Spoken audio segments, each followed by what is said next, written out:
నందమూరి రామన్న నీకు వందనం, నీ ఆశయాల సాధనలో యోధులమే మేము.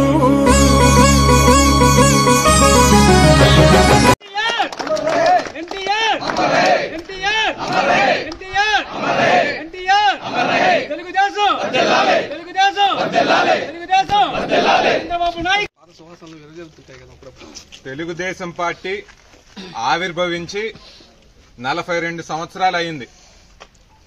ఈ రోజున మా అందరికీ కూడా చాలా సంతోషంగా ఉంది.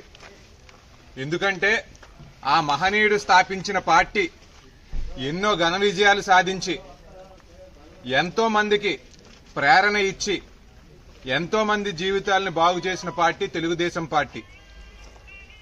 ఈ పార్టీ ఇంకో శతాబ్దం కూడా ఉంటుంది.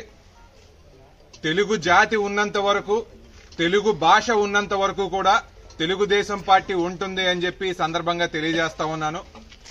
మరి రానున్న ఎన్నికల్లో చంద్రబాబు నాయుడు గారు, పవన్ కళ్యాణ్ గారు, నరేంద్ర మోడీ గారు కలిపి ఏదైతే కూటమి అనేది ఉందో ఎన్డీఏ కూటమి, ఈ కూటమి అధికారంలోకి రావడం పక్క, చంద్రబాబు నాయుడు గారు ముఖ్యమంత్రి అవ్వడం పక్క అని కూడా ఈ సందర్భంగా నేను తెలియజేస్తా ఉన్నాను.